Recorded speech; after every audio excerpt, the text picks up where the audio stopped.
Private CTV bus අතර තියෙන ගැටුම් ප්‍රයිවට් බස් අතර තියෙන ගැටුම් මේක ගත්තම අපි බලමු දඹුල්ල වගේ හන්දියකට එනවා පොළොන්නරුව මඩකලපුව ඒ වගේ බස් රථ.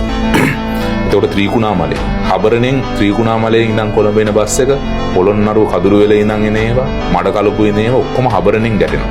ඒකට විනාඩි හබරණේ ඉඳන් ත්‍රිකුණාමලේ බස් එක ආරම්භ වෙලා විනාඩි 20කින් එද්දි පොළොන්නරුව එකත් විනාඩි 20ක් අරන් එනවා එයාගේ පොළොන්නරුව හබරණ කොටස. ඊට පස්සේ එතනට ආයි හබරණ හන්දියෙන් තව විනාඩි 10කට නැවත පාර අඩු වෙනවා. දෙන්නම කොළඹ යන්නේ. දඹුල්ලට එනවා. දඹුල්ලදී ආයි නැවත එනවා අනුරාධපුර කොළඹ, වවුනියා කොළඹ,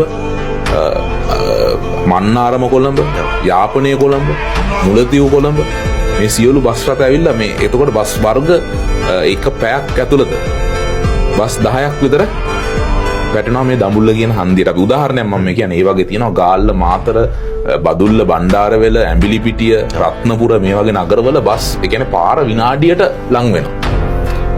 එතකොට එතන ඉඳන් එහාට මොනවාද කරන්නේ?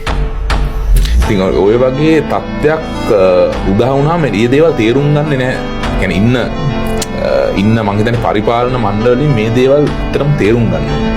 කළා මේ කාලසටහන බොහොම හොඳ විදියට හැදුවොත් අනවශ්‍ය තරඟකාරීත්වය අඩු කරලා